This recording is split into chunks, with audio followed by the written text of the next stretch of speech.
Hello, my dear student. Welcome to Dev Right Way Education. My name is Angad Yadav. You already know that I am your biology teacher. And student, हम लोगों ने previous 2 video में जो है cell के बारे में discuss किया, जिसमें हमने सेल की डिस्कवरी किसने किया है, लिविंग सेल की डिस्कवरी किसने किया है, सेल का डेफिनेशन क्या होता है, सेल थ्योरी क्या होता है, ठीक है। और सेल थ्योरी जिसमें हमने 2 साइंटिस्ट के नाम बताए, जिसमें स्लीडे और स्वान के नाम बताए, जिन्होंने प्लांट और एनिमल सेल पर डिस्कवरी करके बताया कि सेल जो है किसी भी ऑर्गेनिज्म की बॉडी का जो निर्माण होता है वो सेल या प्रोडक्ट ऑफ सेल से होता है। बट ये दोनों साइंटिस्ट जो है ये नहीं बता पाए थे कि पहले ठीक है कि ये तो सही है कि कोई ऑर्गेनिज्म सेल से बनता है, लेकिन ये नहीं बताए थे कि सेल नया सेल कैसे फॉर्म होता है। उसके बाद इसी के बीच में आते हैं रुडॉल्फ विर्चॉफ, जो सेल थ्योरी को मॉडिफाइड करते हैं, बड़ा करते हैं। वो एक लाइन जोड़ते हैं उसमें कि उनका एक स्टेटमेंट होता है ओमनी सेलुला इज सेलुला, यानी इनके अनुसार कि प्री एग्जिस्टिंग से यानी पहले से प्रेजेंट सेल से ही एक नई सेल फॉर्म होती है, डिवाइड करके बनती है। और ये सच्चाई भी है, आपको भी पता है, नॉर्मल सी बात है। कोई एक नया ऑर्गेनिज्म बन रहा है तो पहले से उपस्थित कोई ऑर्गेनिज्म है तभी वो बना पा रहा है, ठीक है। इस बात पर बहुत ही कंट्रोवर्सी हुई, बहुत ज्यादा कंट्रोवर्सी हुई, ठीक है। यानी झगड़ा हो गया, क्योंकि उस समय 2 तरह के साइंटिस्ट थे। एक ऐसे थे जो गॉड को मानते थे, एक ऐसे थे जो साइंस को मानते थे। हालांकि ये गॉड को भी मानते थे, लेकिन जो चीज साइंस की है, जो एक्सपेरिमेंटली प्रूव करनी है, उस बात को ये लोग मानते थे। जो गॉड को मानने वाले साइंटिस्ट थे, उनका कहना था कि लाइफ गॉड ने बनाया है, वो आए और जिस तरीके से उन्होंने इस दुनिया को बनाया, आज वो दुनिया उसी प्रकार से प्रेजेंट है इस अर्थ पर। इनका कहना था ये बिल्कुल गलत है ना। लाइफ पहले से प्रेजेंट लाइफ से ही बनी है, ठीक है। अगर पहले से प्रेजेंट लाइफ होगी तभी लाइफ बनेगी। उसी में एक कौन थे, रुडॉल्फ विर्चॉफ, उनका ये स्टेटमेंट जो कह दें कि पहले से प्रेजेंट सेल से नया सेल बनेगा। अब बात ये क्वेश्चन ये बनने लगा कि पहली सेल आई कैसे। यानी 2 तरह के जो साइंटिस्ट थे, इनमें झगड़ा चालू हो गया कि आप तो गलत कर रहे हैं, पहले सेल आई कैसे। लेकिन बात भी सही था, जो रुडॉल्फ विर्चॉफ कहते ये थोड़ी थोड़ी बातों को ये समझ रहे थे कि कहीं ना कहीं ये सही है, लेकिन कह रहे कि आप प्रूफ करके बताइए। तो जो इस तरह के साइंटिस्ट थे, जो साइंस को मानते थे, उनमें से एक साइंटिस्ट थे रेड्डी, है ना। उन्होंने कहा ठीक है, मैं एक्सपेरिमेंट करूंगा। और उन्होंने क्या काम किया, जो रेड्डी ने एक्सपेरिमेंट किया, उन्होंने 3 फ्लास्क लिए, मतलब 3 बर्तन लिया उन्होंने।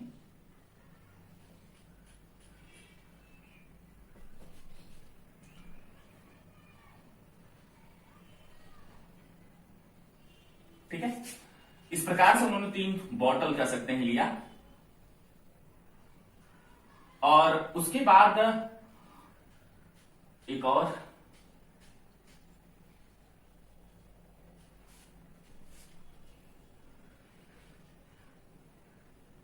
ठीक है, 3 तरह के बॉटल लिया उन्होंने। उसके बाद इसके ऊपर, मतलब एक के ऊपर उन्होंने कॉर्क से बंद कर दिया, इसको पूरी तरीके से ब्लॉक कर दिया है इसको, ठीक है। इसको पूरी तरीके से क्या कर दिया उन्होंने, ब्लॉक कर दिया है।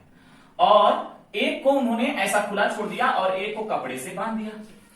इसमें यानी तीनों में इन्होंने क्या काम किया कि मांस का टुकड़ा उबाल कर रखा, है ना। क्या करके रखा इन्होंने, उबाल, बॉइल्ड करके रखा इसको। इसके अंदर मांस का टुकड़ा क्या किया, बॉइल्ड करके रखा। ये 3 बॉटल थे, वो एक्सपेरिमेंट कर रहे थे। उनका कहना था कि पहले से प्रेजेंट लाइफ से ही नई लाइफ बनती है, ठीक। अब उन्होंने कुछ दिनों तक इसके अंदर छोड़ दिया। मांस को इन्होंने इसलिए बॉइल्ड किया था ताकि इसके अंदर पहले से जर्म्स या बैक्टीरिया या फिर कोई सूक्ष्म ऑर्गेनिज्म यानी माइक्रो ऑर्गेनिज्म इसके अंदर प्रेजेंट ना हो। अब जो खुला हुआ जो जार था, ये बॉटल था, उसमें क्या हुआ कि इसमें मक्खियां जो थी, यानी जो मक्खियां थी वो क्या की इसके अंदर गई, इसके इस मांस के टुकड़े पर बैठी, मांस का टुकड़ा सड़ने लगा। और उसके बाद इनके छोटे छोटे एग जो है इस पर पाए जाने, यानी जर्म पाए जाने लगे। इसमें एयर भी नहीं जा रही थी, तो इसमें मक्खियां अंदर नहीं जा पाई। लेकिन ये जो कपड़े से बांधा गया था, इस पर मक्खियां यहां बैठी थी, इसका एयर कुछ पास हो रहा था और उनके एग यहां पर थे। जिससे जो रेड्डी साहब थे, उन्होंने कहा कि देखिए, इस पर मक्खियां गई तो इस मांस के टुकड़े पर जीवन हो गया, मतलब लाइफ फॉर्म हो गई। इसमें नहीं गया, यहां से हवा केवल गई और इस बेस पर जो है, यहां मांस का जो टुकड़ा है, मतलब जो मक्खियां हैं यहां ऊपर बैठी थी और यहां पर जीवन हो गया। लेकिन ये सबसे इंपॉर्टेंट जार था जिसमें एयर भी नहीं पास हो रहा था, क्योंकि इसको कॉक से बंद कर दिया गया था। और यहां पर देखिए, यानी लोग जो दूसरे तरह के साइंटिस्ट उनको बता रहे थे कि देखिए इसके अंदर मक्खियां भी नहीं जा पाई, ना तो एयर पास हुआ, और यहां पर कोई भी लाइफ अभी तक फॉर्म नहीं हुआ है। जो इस तरह के साइंटिस्ट थे उनका कहना था कि नहीं नहीं नहीं नहीं, ये रेड्डी जो है ना कुछ 3-5 किया है। 3-5 मतलब कि लगता है इस वाले मांस के टुकड़े में इसको ज्यादा उबाल दिया है, इसको उबाला ही नहीं है, या फिर इसमें कोई केमिकल मिला दिया है, हम नहीं मानने वाले। और उस समय गॉड को मानने वाले साइंटिस्ट थे उनको भी लोग मानते थे, क्योंकि हमारी भी आस्थाएं जो है भगवान में है, गॉड में है, हम भी मानेंगे। आज भी जब आज ये स्थिति, तो उस समय कैसी रही होगी, समझ रहे हैं ना इस बात को। तो लेकिन नहीं, हम नहीं मानने वाले, ये तो गलत है, ये तो गलत है, ये कैसे, ये कौन सा एक्सपेरिमेंट है, ऐसे थोड़ी होता है, ये 3-5 कर दिए होंगे, इसमें ज्यादा उबाल दिए होंगे। चलिए, रेड्डी की बात कोई माना ही नहीं। लेकिन उसी के बीच में, यानी जो इस तक में एक और साइंटिस्ट थे जिनका नाम था लुईस पाश्चर, है ना, ये रेड्डी का एक्सपेरिमेंट है। उसके बाद हम बताते हैं लुईस पाश्चर का एक्सपेरिमेंट। ठीक, इसको इरेज करते बच्चों, चलिए इरेज कर देते हैं। लुईस पाश्चर, एक और साइंटिस्ट लुईस पाश्चर, इन्होंने कहा कि ठीक है, ये इन्होंने क्या काम किया कि ज्यादा उबाल दिया, कम उबाल दिया, लेकिन हम आपको प्रूफ करके बताएंगे। ठीक है, या और कुछ साइंटिस्ट कह रहे थे भाई इसका मुंह खुला छोड़ दिया आपने, इसमें तो एयर गई, इसमें भी एयर जा रही थी, लेकिन बीच वाले में तो एयर ही नहीं जा रही थी, तो लाइफ कैसे बनेगी, और बिना एयर का लाइफ कैसे बन सकता है, या हम बिना एयर के कैसे जीवित रह सकते हैं। बहुत सारी कंट्रोवर्सी हुई यहां पर, लेकिन नहीं, लुईस पाश्चर कहें ठीक है हम एक्सपेरिमेंट करेंगे, एयर भी जाएगी तब भी लाइफ फॉर्म नहीं होगा। उन्होंने क्या काम किया, उन्होंने किया क्या कि एक फ्लास्क लिया उन्होंने, ठीक है, और उस फ्लास्क को क्या किया, गर्म करके हंस की गर्दन की तरह कर दिया। जो हंस की गर्दन होती है उस तरीके से कर दिया, गर्म करके। इसको बॉइल्ड किया, पहले इसको गर्म करके इस तरीके से बना दिया उन्होंने। फिर इसके अंदर उन्होंने चीनी का घोल डाला, इसके अंदर घोल को पहले से वो उबाल दिए थे, या कह सकते हैं यहां पर उन्होंने उसको उबाल दिया। सपोज दैट यहां से उन्होंने क्या किया, इसको उबाल दिया। ठीक है, इसको उबाल दिया। क्यों उबाला, क्योंकि इस जार में पहले से प्रेजेंट जो बैक्टीरिया, जर्म हो, वो सारे के क्या हो जाए, सारे के सारे वो मर जाए। ठीक है, अब इसको उन्होंने क्या काम किया, इसको उठा के रख दिया। सारे साइंटिस्टों को कहा कि अभी आप बताइए कि कितना दिन वेट करें। तो कुछ साइंटिस्ट जो इधर के थे उनका कहना था कि लाइफ तो 15 दिन में, कुछ कहे नहीं लाइफ तो 21 दिन में फॉर्म होती है। इस जार को उन्होंने 15 दिन तक रखा, यानी जैसे इसको गर्म करके छोड़ दिया, उसके बाद इस जार को उन्होंने कितने दिन तक रखा, ऐसे 15 दिन तक रखा। ठीक, जब इसको उन्होंने 15 दिन तक रखा, फिर यहां पर कोई लाइफ नहीं बनी, कोई लाइफ नहीं बनी यहां पर। फिर उन्होंने पूछा कि अभी कोई शक है, यहां पर तो एयर भी जा रही है लेकिन लाइफ तो नहीं बना, बनना चाहिए लाइफ का। नहीं 21 दिन में लाइफ बनती है, यानी जो इधर के साइंटिस्ट उनका कहना था 21 दिन में लाइफ बनती है। उन्होंने कहा ठीक है 21 दिन देख लेते हैं। 21 दिन हो गया, कोई लाइफ नहीं बन रही। उसके बाद इन्होंने कहा, यानी जो लुईस पाश्चर थे, उन्होंने कहा अब हम लाइफ बनाकर दिखाएं। उन्होंने कहा ठीक है। उन्होंने क्या काम किया, इसको तोड़ दिया। जैसे ही तोड़ दिया वैसे ही यह एयर के संपर्क में आ गया, ये प्लस एयर के संपर्क में आ गया। एयर तो पूरा था लेकिन ये ओपन संपर्क में आ गया। उस दौरान इसके अंदर मक्खियां और छोटे छोटे जर्म्स इसके अंदर गए, और उसके बाद ये क्या होने लगा, इसका फर्मेंटेशन होने लगा। उन्होंने कहा देखिए लाइफ बन गई।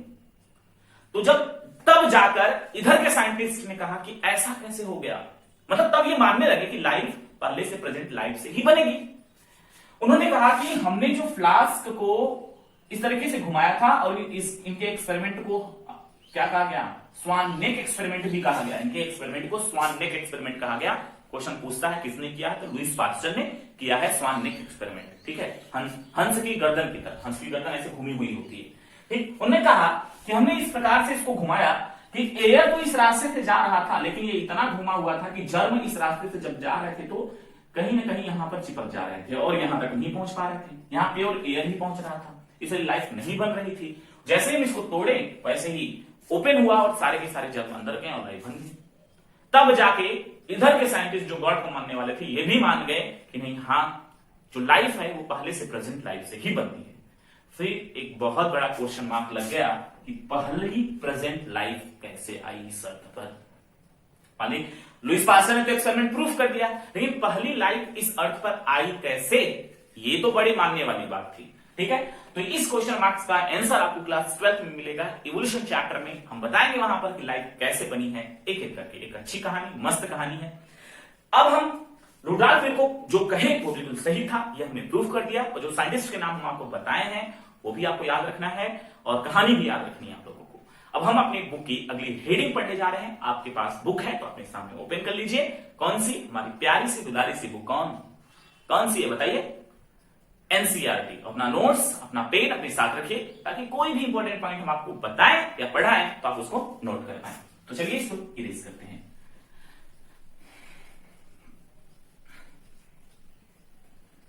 हेडिंग हमारी कौन सी है? An overview of cell. An overview of cell मतलब इस हेडिंग में स्टूडेंट हम सेल के बारे में समझेंगे कि हमें आगे क्या क्या पढ़ना है ना, और सेल किस प्रकार से होती है, कौन कौन सी टाइप होती है सेल की। ठीक है, तो इसके लिए एनसीईआरटी देखेंगे तो उस पर लिखा भी है स्पष्ट रूप से कि आप अगर सेल का स्टडी करना चाहते हैं तो आप क्या कर सकते हैं, चिक सेल ले सकते हैं या फिर किसी प्लांट की सेल ले सकते हैं, और आप उस प्लांट की सेल को माइक्रोस्कोप में देखकर आप सारे मतलब इस सेल के पास क्या है सब कुछ जान सकते हैं। वो भी इलेक्ट्रॉन माइक्रोस्कोप रहेगा तब, या फिर बहुत ही अच्छा माइक्रोस्कोप रहेगा तब, जो कि बहुत ही छोटी छोटी चीजों को दिखा सकता हो। ठीक है, तो इस प्रकार से स्टडी कर सकते हैं। तो चलिए हम बताएं कि हम सेल में क्या क्या पढ़ सकते हैं, क्या क्या हमें देखने को मिला है, जो हमारी एनसीईआरटी हमको बता रही है कि हमने आपके लिए ढूंढ कर रखा है, आप बस पढ़ लीजिए। ठीक है, तो हम आपको वही पढ़ाने जा रहे हैं कि क्या लिखा है वहां पर। देखिए, सेल के अंदर यानी जो सेल के अंदर जो है, जब हम जाकर देखेंगे तो हमें बहुत सारे ऑर्गेनेल्स दिखाई देंगे, हम उसकी स्टडी करेंगे अभी। लेकिन अगर हम बाहर से देखें तो प्लांट और एनिमल सेल में सबसे बड़ा डिफरेंस क्या है? प्लांट सेल का आउटर कवरिंग, जो आउटर कवरिंग होता है वो किसका बना होता है? सेल वॉल का बना होता है। बोलिए क्या हम सही है ना? प्लांट सेल का आउटर कवरिंग किसका बना होता है? सेल वॉल का बना होता है। जबकि एनिमल्स का किसका बना होता है? जो एनिमल्स होता है उसका क्या होता है? सबसे आउटर कवरिंग सेल मेम्ब्रेन होती है बच्चों। क्या होती है? सेल मेम्ब्रेन होती है। किसी को यहां पर कोई डाउट है? किसी को यहां पर कोई डाउट है माय डियर स्टूडेंट? कोई डाउट? कोई डाउट नहीं है ना? हाँ, कोई डाउट होनी भी नहीं चाहिए आप लोगों को। अब हम आउटर कवरिंग के बारे में बात कर लिए। किसके किसके? प्लांट और एनिमल सेल के। इन दोनों में यानी जो हम इन दोनों में बहुत सारी चीजों को कॉमन पढ़ेंगे। कुछ एक दो ऑर्गेनेल्स इधर उधर हो सकते हैं, हम आगे डिस्कस करेंगे उसके बारे में। जब इसके अंदर हम जाते हैं तो इसके अंदर हमें मैट्रिक्स यानी जो फ्लूइड होता है मैट्रिक्स फॉर्म में मिलता है, और उसमें मेम्ब्रेन बाउंड क्या होता है? न्यूक्लियस होता है। इसमें क्या होता है? मेम्ब्रेन बाउंड क्या होता है? न्यूक्लियस होता है। क्या होता है? न्यूक्लियस होता है। ठीक है, जिसके अंदर क्या होता है? DNA contained chromosome. ठीक है, इन सारे एक एक पॉइंट के बारे में डिस्कस करेंगे। डोंट वरी, आप लोग बस मेरे साथ बने रहिए, आराम से पढ़ाई करते रहिए। ठीक है, तो मेम्ब्रेन बाउंड न्यूक्लियस होता है। किसके अंदर होता है? प्लांट सेल और एनिमल सेल के अंदर। मतलब जब हम पहला लेयर हम क्या पढ़ेंगे इसके बारे में पढ़ेंगे। उसके बाद जैसे ही उसके अंदर एंट्री करते हैं हमें बहुत सारे और ऑर्गेनेल्स मिलेंगे, लेकिन उसके अंदर जो मिड में आप कह सकते हैं जो इंपॉर्टेंट है वो क्या है? मेम्ब्रेन बाउंड न्यूक्लियस, जिसके अंदर डीएनए कंटेन्स क्रोमोसोम पाया जाता है। ठीक है, इतनी बात हो गई बच्चों। अब हम बात करते हैं कुछ ऐसे भी सेल होते हैं, कुछ ऐसे सिंगल सेल होते हैं जिसके अंदर जो डीएनए होता है वो मेम्ब्रेन बाउंड नहीं होता। मेम्ब्रेन यहां पर लिख सकते हैं डीएनए नॉट मेम्ब्रेन बाउंड, यानी यहां पर डीएनए मेम्ब्रेन बाउंड नहीं होता, और ऐसे सेल को हम क्या कहते हैं, प्रोकैरियोटिक सेल, प्रोकैरियोटिक सेल कहते हैं। प्रो मतलब पहले, कैरियन मतलब होता है कि जो केंद्रक होता है, हमारा न्यूक्लियस होता है, ठीक है, हमारा न्यूक्लियस जो होता है वो इस मतलब सबसे पहले जो बना था वो कैसा बना था, जिसके मतलब जो डीएनए था हमारा वो फ्री फॉर्म में होता है सेल के अंदर, और वो सेल कैसी होती है, प्रोकैरियोटिक, और मेम्ब्रेन बाउंड होगी तो वो कैसी होगी, यूकैरियोटिक, यूकैरियोटिक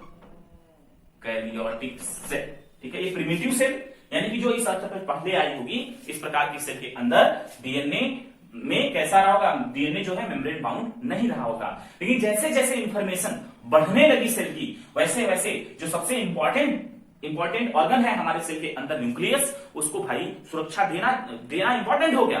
फॉर एग्जाम्पल, अगर कोई इंपॉर्टेंट पर्सन है, तो अगर इंपॉर्टेंट पर्सन है तो उसको हमें क्या देना है, सेफ्टी देनी है। जैसे अगर हम कहें कि एक डीएम है, अपने डिस्ट्रिक्ट के डीएम है, तो उनको हमें सेफ्टी देनी पड़ती है, पुलिस उनके चारों तरफ होती है, ताकि वो उनको कुछ हो ना जाए या कोई इनको कुछ कर ना दे। क्यों? उसका रीजन है कि उनके पास बहुत ही इंपॉर्टेंट इंफॉर्मेशन होती है, अगर वो कहीं पर लीक हो गई तो प्रॉब्लम बढ़ जाती है। तो यहां पर वही चीज यहां पर है, प्रोकैरियोटिक के अंदर उतना इंफॉर्मेशन नहीं था, ठीक है, बहुत ज्यादा इंफॉर्मेशन नहीं था, तो उसके पास मेम्ब्रेन बाउंड सेल नहीं थी, लेकिन मेम्ब्रेन बाउंड न्यूक्लियस नहीं था, ठीक है, मेम्ब्रेन बाउंड न्यूक्लियस कह सकते हैं, डीएनए जो होता है मेम्ब्रेन बाउंड नहीं था। लेकिन जब धीरे धीरे जैसे जैसे इंफॉर्मेशन बढ़ने लगी, उनकी सुरक्षा बढ़ाने के लिए क्या किया गया, दो कवरिंग लगाया गया, ताकि कोई दिक्कत इसको ना हो। आगे हम पढ़ेंगे एक एक करके, प्रॉब्लम की बात नहीं है। तो आप प्रोकैरियोटिक यूकैरियोटिक का सबसे बड़ा डिफरेंस जान गए। सबसे बड़ा डिफरेंस क्या है, मेम्ब्रेन बाउंड न्यूक्लियस यूकैरियोटिक में होता है और प्रोकैरियोटिक में नहीं होता, माय डियर स्टूडेंट। चलिए, इतना कॉन्सेप्ट क्लियर हो गया। अब बात करते हैं यूकैरियोटिक प्रोकैरियोटिक के अंदर और क्या क्या नहीं होता, ठीक है। तो यहां पर देख लीजिए अगला पॉइंट, जो यूकैरियोटिक सेल होती है उसके अंदर भी, यानी यूकैरियोटिक सेल के अंदर भी कुछ मेम्ब्रेन बाउंड ऑर्गेनेल्स होते हैं, ठीक है। किसके अंदर, यूकैरियोटिक सेल के अंदर कुछ क्या होते हैं, मेम्ब्रेन बाउंड ऑर्गेनेल्स होते हैं, मेम्ब्रेन बाउंड ऑर्गेनेल्स होते हैं।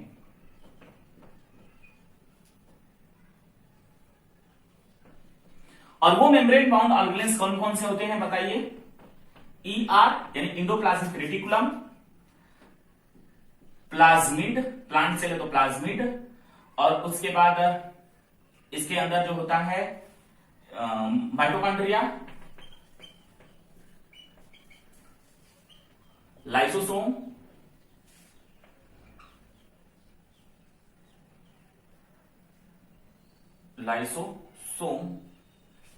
उसके बाद हमारा वैक्यूल,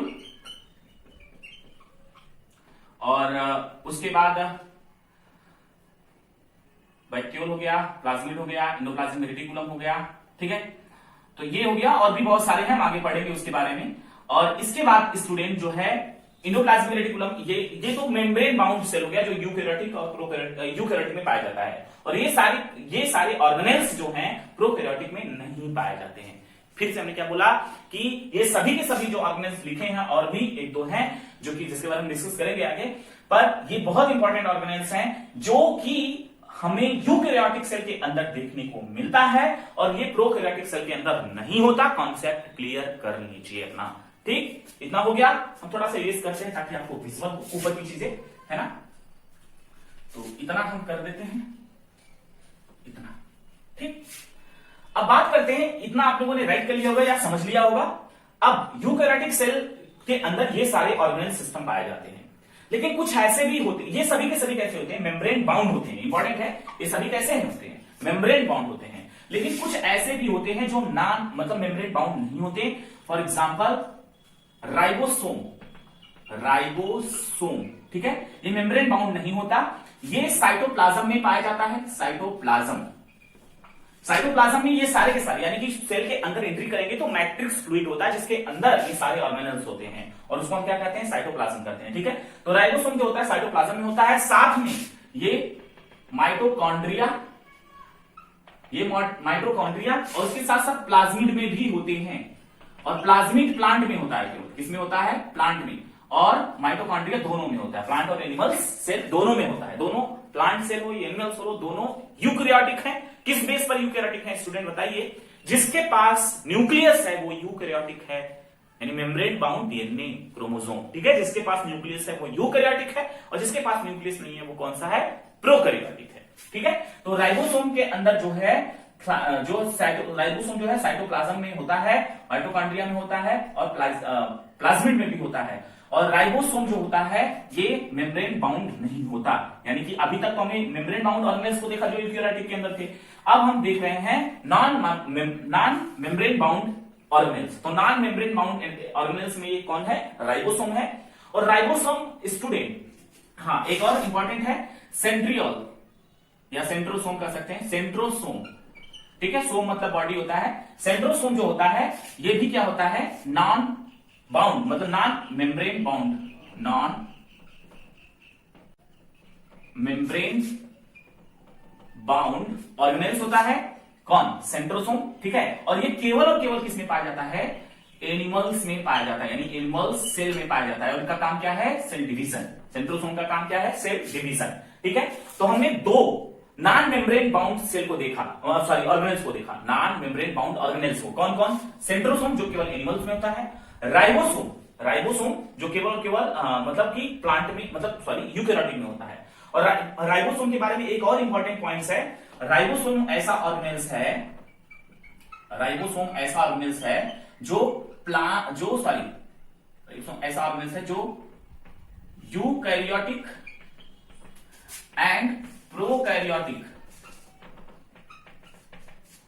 बोथ सेल में प्रेजेंट होता है, यानी कि यूकैरियोटिक में भी प्रेजेंट होता है और प्रोकैरियोटिक सेल में भी प्रेजेंट होता है, कौन कौन बताइए, राइबोसोम, ठीक है। और यूकैरियोटिक में किसमें होता है, हाँ दोनों में नॉन बाउंडेड ऑर्गेनेल्स होते हैं, ठीक है। और प्रोकैरियोटिक में केवल एक ही ऑर्गेनेल्स होता है जो कि कौन है, राइबोसोम। प्रोकैरियोटिक सेल में केवल एक ऑर्गेनेल्स होता है जिसका नाम क्या है, राइबोसोम, ठीक है। और राइबोसोम जो है यू और प्रो दोनों में पाया जाता है, यूकैरियोटिक में साइटोप्लाज्म में है, माइटोकॉन्ड्रिया में है और प्लाज्मिड में है, और प्लाज्मिड केवल प्लांट में होता है, एनिमल सेल में साइटोप्लाज्म और माइटोकॉन्ड्रिया दोनों में होता है, ठीक है, समझ गए। और प्लांट के अंदर तीनों में होगा, साइटोप्लाज्म में भी, माइटोकॉन्ड्रिया में भी और प्लाज्मिड में भी। स्टूडेंट कितनी बातें क्लियर हो रही हैं आप लोगों की, कोई दिक्कत यहां तक किसी को, कोई दिक्कत नहीं है, हाँ। और एक इंपॉर्टेंट पॉइंट राइबोसोम के बारे में हमने पढ़ा क्या, यूकैरियोटिक और प्रोकैरियोटिक दोनों में पाया जाता है। अब बात एक और नॉन बाउंडेड ऑर्गेनेल्स है जिसका नाम क्या है, सेंट्रोसोम। सेंट्रोसोम एक ऐसा ऑर्गेनेल्स है जो नॉन मेम्ब्रेन बाउंड मतलब कि ये मेम्ब्रेन बाउंड नहीं होता, मतलब जैसे कि राइबोसोम होता है सेम उसी प्रकार से, लेकिन ये केवल और केवल एनिमल सेल में पाया जाता है, ठीक है, केवल और केवल किसमें पाया जाता है, एनिमल सेल में पाया जाता है। और इसका काम क्या है, इसका काम है सेल डिवीजन करना। इतना क्लियर हो गया बच्चों। अब हम लोगों ने सेल के अंदर जाकर देख लिया कि सेल के अंदर क्या क्या है। पहले हमने बाहर देखा प्लांट सेल है, और ये प्लांट सेल के अंदर तो क्या है, सेल बाल पाया जाता है, ठीक है। सेल बाल जो है प्रोकैरियोटिक के अंदर भी होता है, प्रोकैरियोटिक के अंदर भी होता है, लेकिन जब एनिमल सेल के अंदर करते तो उसके बाहर का आवरण क्या था, बाहर का लेयर क्या था उसका बताइए, प्लाज्मा मेम्ब्रेन थी। उसके अंदर गए तो फिर मैट्रिक्स भरा था। और हम यूकैरियोटिक में देखें तो यूकैरियोटिक में बहुत सारे ऑर्गेनेल्स थे, है ना, जो मेम्ब्रेन बाउंड थे, लेकिन दो ऐसे ऑर्गेनेल्स भी हमको दिखाई दिए, राइबोसोम और सेंट्रोसोम, ठीक है। सेंट्रोसोम एनिमल में ही केवल होता है, प्लांट में नहीं होता, बार बार कह रहे हैं, और राइबोसोम दोनों में होता है। राइबोसोम जो होता है वो साइटोप्लाज्म माइटोकॉन्ड्रिया यानी कि साइटोप्लाज्म के अलावा माइटोकॉन्ड्रिया प्लाज्मिड में भी होता है, और प्लाज्मिड केवल प्लांट सेल का ऑर्गेनेल्स है, ठीक है, एनिमल में वो नहीं पाया जाता, ठीक। अब ये तो नॉन बाउंडेड मेम्ब्रेन के बारे में हमने डिस्कस किया, और फिर यहां पर ये इसके बारे में हम एक एक करके बच्चों पढ़ेंगे। आगे रीडिंग है, बहुत ही इंटरेस्टिंग क्लासेस हो रही हैं, आप लोगों को अच्छा लग रहा होगा पढ़ के सारी चीजों को जान के, ठीक है, हम ऐसा सोचते हैं, मेरा ऐसा होप है आप लोगों को क्लासेस बहुत अच्छी लग रही होंगी, सब कुछ समझ में आ रहा होगा। अब जरूर पढ़िए घर पे जाकर, आपको सब समझ आ दिए हैं। और अब हम आगे बढ़ते हैं अपनी अगली हेडिंग की तरफ। हमारी अगली हेडिंग क्या है, इसको रीड कर देते हैं।